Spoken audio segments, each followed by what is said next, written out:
Hello বন্ধুরা, good morning. সবাই কেমন আছো? আশা করছি সবাই ভালো আছো, সুস্থ আছো। আমার নতুন আরেকটি ব্লগে তোমাদেরকে স্বাগত আর অনেক অনেক ভালোবাসা জানিয়ে আজকের ব্লগটা শুরু করছি এখন থেকেই। এখন বাজে সকাল 8টা। এই যে চা বসিয়ে দিয়েছি। তো আজকের ব্লগটা চা দিয়ে শুরু করলাম সকালবেলা।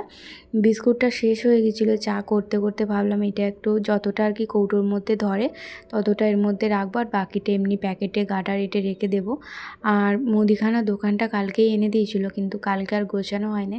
তো ভাবছি আজকে রান্না করতে করতে মুদিখানা দোকানের যা জিনিসপত্র আছে সব গুছিয়ে রাখবো। নইলে কি হয় বলো তো, রান্নাঘরটা তো আমার খুব ছোট, অসুবিধা হয়। তো সমস্তটা মেলা আছে, মানে মুদিখানা দোকানের ব্যাগ ট্যাগগুলো সব সামনেটা রাখা আছে, অসুবিধা হচ্ছে। চালটা আমার পুরোপুরি শেষ হতে দিই না, আমি থাকতে থাকতেই আনতে বলি। তো এনে দিয়েছে দুদিন আগে, কিন্তু ছিলাম না, ননদদের বাড়ি গিয়েছিলাম, তাই ঢালা হয়নি। তো এখন এই যে চাল যতটা আগের আছে সেগুলো ওপরে রাখবো, আর মানে যেগুলো আজকে এনেছে, মানে যেগুলো আর কি এইবারে এনেছে সেগুলো একদম তলায় রাখবো। কারণ ওই চাল আর এই চাল মেশাবো না, আলাদা আলাদা রাখতে হবে। জানি না একই চাল এনেছে কিনা। আমার হাজব্যান্ড কি করে বলো তো, জানে না তো, মানে প্রতিবারে যে একই রকম চাল আনবে, তো চাল বুঝতে পারে না, চিনতে পারে না কোন চালটা নিয়ে যায় না নিয়ে যায়। তো বারে বারে কী হয়, অন্য অন্য চাল নিয়ে চলে আসে, তাই চালের সঙ্গে চাল মেশায় না। তো এইবারে চালটা ঢেলে দিলাম, আর আগের বারের চালটা এই যে প্যাকেটে রাখছি, আবার মানে আরেকদিন হয়ে যাবে। আর ওইদিকে কৌটোর মধ্যে চাল বার করে নিয়েছি। আজকে যেটা রান্না করব, রান্না তো বসিয়েই দিতে হবে, কারণ মেয়ে খেয়ে স্কুলে যাবে। তাড়াতাড়ি রান্না টান্না বসালে তারপর আবার বেলা হয়ে যাবে, মেয়ে খেয়ে যেতে পারবে না। কালকে সোমবার ছিল, আর আজকে হচ্ছে মঙ্গলবার। তো সোমবার হাজব্যান্ড বাড়িতে ছিল, তো ভেবেছিলাম সোমবারে ব্লগ করব, কিন্তু সোমবারে হাজব্যান্ড বাড়িতে ছিল। আর তাছাড়া এই কদিন কি হচ্ছে বলো তো, মানে ডাক্তার দেখিয়েছিলাম, ওষুধ দিয়েছে। আর কালকে আমার অ্যালার্জি মতো হয়ে গেছিলো, তো অ্যালার্জির ওষুধ খেয়ে না আমি ঘুমিয়ে পড়েছি, সকালে উঠতে পারিনি।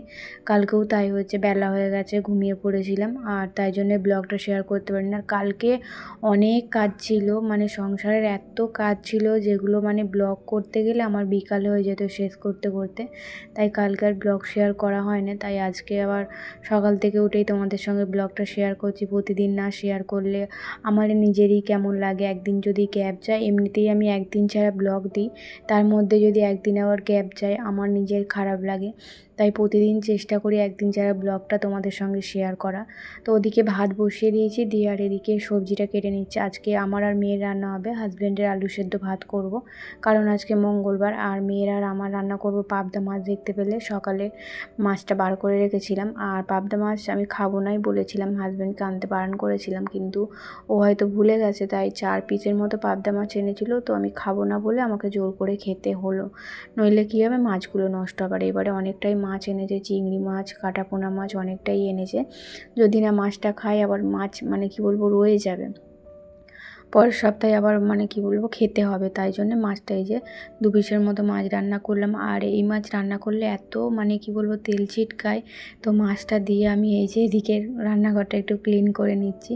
তো আমি যেভাবে আর কি প্রতিদিন আমার সংসারে কাজকর্ম করতে করতে, রান্নাবান্না করতে করতে আমি আমার সংসারটা এইভাবেই আর কি গুছিয়ে রাখি, সেটাই তোমাদের সঙ্গে শেয়ার করি আমি প্রতিদিনই। আর আজকেও তাই শেয়ার করছি। ওদিকে রান্না বসিয়ে দিয়েছি, দিয়ে এই যে রান্নাঘরটা ক্লিন করে নিচ্ছি। সেদিন তো পরিষ্কার করেছিলাম, কিন্তু তারপর আর করা হয়নি। তো আজকে একটু সমস্ত জায়গাগুলো ভালো করে মুছে পরিষ্কার করে নেব।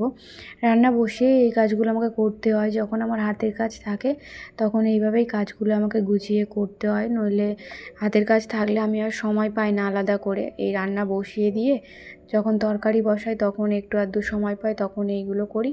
যখন ভাত বসাই তখন সময় পাই, তখন এরকমভাবেই ঘর দালান রান্নাঘর যতটুকু পারি এইভাবেই গুছিয়ে পরিষ্কার করে টিপটপ করে রাখার চেষ্টা করি। তো ছোটো রান্নাঘর যেইভাবে পারি সেইভাবেই গুছিয়ে রাখি আর কি। ও ইচ্ছা তো অনেক কিছুই থাকে, কিন্তু ইচ্ছা থাকলে সবটা পূরণ হয় না। এদিকে এই যে আমার মাছের ঝালটা মানে আলু দিয়ে বানিয়েছিলাম, একটু কষা কষা করে করব বলে। তো আলুটা সেদ্ধ হতে দিয়ে দিলাম, আর মাছটাও সঙ্গে দিয়ে দিলাম, দিয়ে ওদিকে আলুটা সেদ্ধ হচ্ছে, আমি ততক্ষণ এদিকে টেবিলটা পরিষ্কার করে নিই। আজকে ভেবেছিলাম যে সকাল সকাল ঘুম থেকে উঠবো, ওই 7টার দিক করে উঠবো, উঠে সমস্ত ঘরের কাজগুলো তাড়াতাড়ি সেরে নিয়ে হাতের কাজটা একটু টাইম দেবো। কারণ দুদিন ননদদের বাড়ি চলে গেছিলাম, হাতের কাজটা হয়ইনি একদম। আমার মা ফোন করছে আর কতদিনের কাজ দিয়েছে সেটাও আমার মানে জানা হয়নি। যার থেকে কাজ নিয়েছি তার থেকে জানা হয়নি যে কাজটা কবে দিতে হবে না হবে, সেই নিয়ে একটা মাথার মধ্যে টেনশন কালকে থেকেই ঘুরছে যে দুদিন কাজটা করা হয়নি। তো ভেবেছিলাম আজকে সকালবেলায় উঠে পড়বো তাড়াতাড়ি, কিন্তু ওই যে অ্যালার্জির ওষুধ খেয়েছিলাম। আসলে সোমবার আমার হাজব্যান্ড নিয়ে এসেছিলো হচ্ছে কী বলবো ওটাকে, কী মাছ বলে, ছোট ছোট মানে পোনা মাছ না কী মাছ নিয়ে এসেছিলো জানি না, দেশি মাছ। তো আমার তো দেশি মাছে অ্যালার্জি আছে, তো আমার খেতে খুব ইচ্ছা করে জানো তো, বাটা মাছ তারপরে ছোট ছোট পোনা মাছ এগুলো খেতে খুব ইচ্ছা করে, কিন্তু অ্যালার্জির জন্য আমি খেতে পারি না। কিন্তু কালকে খুব ইচ্ছা হচ্ছিলো, তো হাজব্যান্ডের কাছ থেকে নিয়ে সামান্য একটুখানি খেয়েছিলাম ভাতের সঙ্গে মিশিয়ে। তো সেটা খাবার পরই আমার অ্যালার্জি আরম্ভ হয়ে গেছিলো। তাই অ্যালার্জির ওষুধটা খেয়ে আর দুপুরবেলা শোয়া হয় না, কাজ করছিলাম। আর সেই ঘুমটা একদম রাত্রিরে শুয়েছি, একদম সকালবেলা ঘুম ভেঙেছে 7:45টার দিক করে, তাও হাজব্যান্ড ডাকার পর তারপরে উঠলাম। তাই আর কি বেলা হয়ে গেছে, তাই তাড়াতাড়ি ঘরের কাজকর্মগুলো সেরে যতক্ষণ না কাজে বসছি ততক্ষণ শান্তি আসছে না মনের মধ্যে। আর মেয়ে আরে স্কুলে চলে গেলে ঘরের কাজগুলো একটু তাড়াতাড়ি হয়, আর ওরা থাকলে আমার একটু সমস্যা হয়। দেখো না, ওরাই আমি কাজ করতে করতেই আমার হাজব্যান্ড চলে আসবে, তখন আর ঘর মুছতে পারবো না, দাঁড়িয়ে থাকতে হবে আমাকে। এই করে করেই আমার কাজে লেট হয়। আর মুদিখানা দোকানগুলো বললাম রান্না করতে করতে গুছিয়ে নেবো, তো যা শেষ হয়েছিল, যে কটা জিনিস শেষ হয়েছিল সবগুলোই একটা একটা করে এই যে ঢেলে রাখছি। নইলে এই যে সামনেটা মানে আমার রান্নাঘরটা তো তোমাদের বললাম ছোটো, এই সামনেটা জড়ো হয়ে থাকে, আমাদের আসা যাওয়া করতে অসুবিধা হয়। আর এই জায়গাগুলো পরিষ্কারই আছে জানো তো, ওপরের থাকটা একটু নোংরা পড়েছিল, তো ওপরেরটাই ওই জন্য পরিষ্কার করলাম, আর নিচেরগুলো এখন করলাম না। আর আমার রান্নাঘরের অবস্থা দেখো, এত মানে মালপত্র এনেছিল মুদিখানা, সেগুলো গুছিয়ে এত প্যাকেট জড়ো হয়েছে। তো এখানটাকে পরিষ্কার করে নিই, তারপরে হচ্ছে বাকি কাজগুলো করবো। আর রান্না তো বসিয়ে দিয়েছি, তোমরা দেখতে পেলে মাছের তরকারিটা হচ্ছে। এদিকে কাজ করতে করতে আমার ওদিকে মাছের তরকারিটা হয়েও গেছে এতক্ষণে, তো এটা তুলে নিয়ে তারপরে দেখব। তো এদিকে আমার মাছের ঝালটা হয়ে গেছে, তো এখন নামিয়ে নেব। আর ভাত তো অনেক আগেই হয়ে গেছে, আজকে আর কিছু রান্না করব না, সিম্পল এরকম এমনিতেই দেরি হয়ে গেছে। আর আগের দিনে সবজিও কিছু কেটে রাখিনি, তো তাই জন্যে শুধু সিম্পল এই রান্নাটাই করলাম। আর মা মেয়ে খাবো কোনো চিন্তা নেই, হাজব্যান্ড খেলেই একটু চিন্তা হয় যে শুধু এক তরকারি দিয়ে দিতে পারে না, অসুবিধা হয়। তাই হাজব্যান্ড যেদিন খায় সেদিন, মানে যেদিন খায় না রোজেরই খায়, যেদিন নিরামিষ হয় সেদিন আমি এক তরকারি ভাত করি মেয়ের আর আমার জন্যে।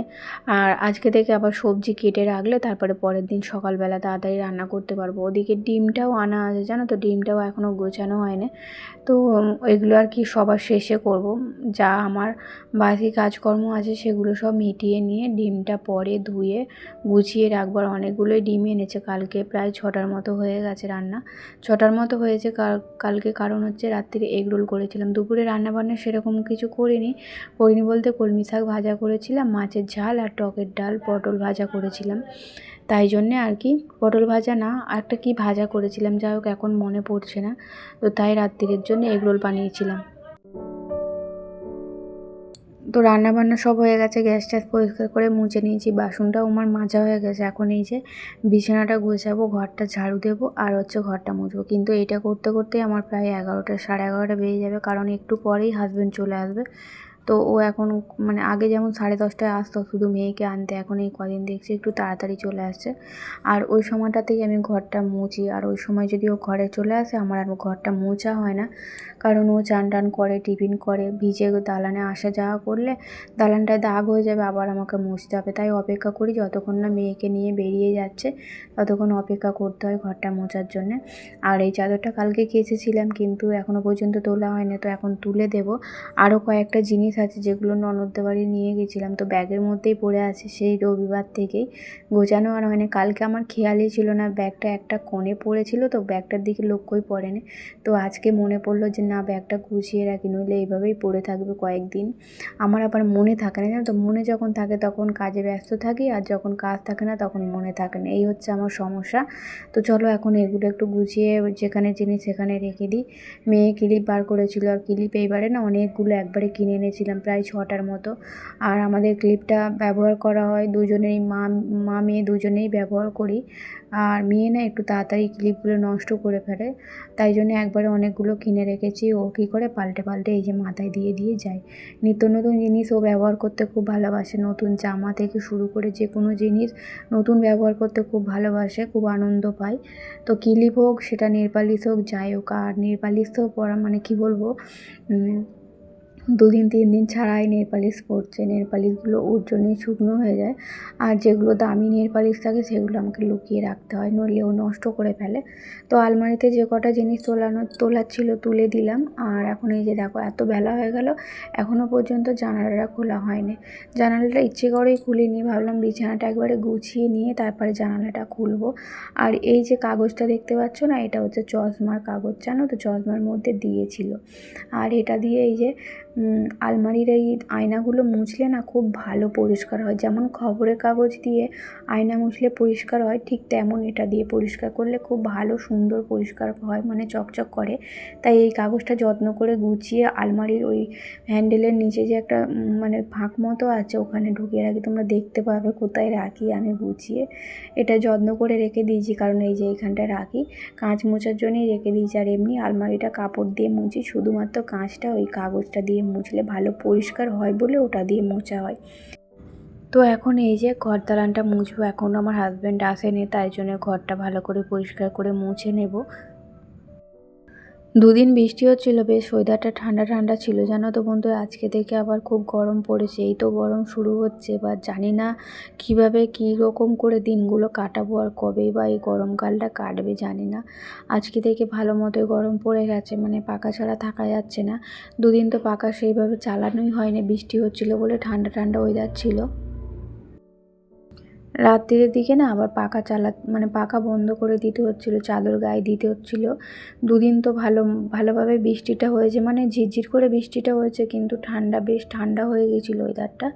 তো আবার আজকে থেকে ভালোই রোদ্দুর বেরিয়েছে, তাই গরমটা উঠে গেছে। মেয়ের চান হয়ে গেছে, কিন্তু এখনও ব্রাশ করেনি।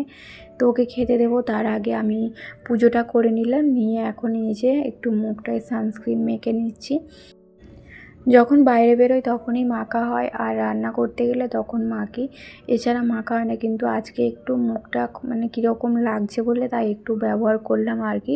আর মেয়ে ওদিকে ব্রাশ করছে, আর টিফিনটা এখনও স্কুলে টিফিন নিয়ে যায়, কিন্তু টিফিন ওর বার করাতে মনে থাকে না, দেওয়া হয় না। তাই জন্য আমি একটু বকাবকি করছিলাম যে ব্যাগের মধ্যে টিফিনটা ঢুকিয়ে রাখলে কি করে আমি পরিষ্কার করে দেবো, সেই নিয়ে একটু চেঁচামেচি করছিলাম। ও রেগে গেছিলো, মানে ওর একটু মনটা খারাপ হচ্ছিল আমি চেঁচামেচি করছিলাম বলে। তো আবার বাইরে বার করে রেখে আসতে বললাম তুই ততক্ষণ ব্রাশটা কর, তারপর তোকে খেতে দিয়ে আমি টিফিনটা রেখে মেজে গুছিয়ে দেবো। তো রান্না তো আমার হয়ে গেছে। আর এদিকেও রেডি হতে বলতে শুধু ব্রাশটা চুলটা বাঁধলেই ও রেডি হয়ে যাবে। ওর বাবা চলে আসবে একটুখানি পরেই। আর কালকে না চুলের মধ্যে হেনা করেছিলাম, তাই আজকে আর শ্যাম্পু দিলাম না। আমি 2 দিন রাখি, তারপরে মাথার মধ্যে শ্যাম্পু দিই। কারণ সঙ্গে সঙ্গে হেনা করার পর মাথায় যদি শ্যাম্পু দিই না, কালারটা বেশি দিন থাকে না, তাই জন্যে শ্যাম্পু 2 দিন পর দিই। তো বন্ধুরা চলো, আজকে ব্লগটা এই পর্যন্তই, টাটা।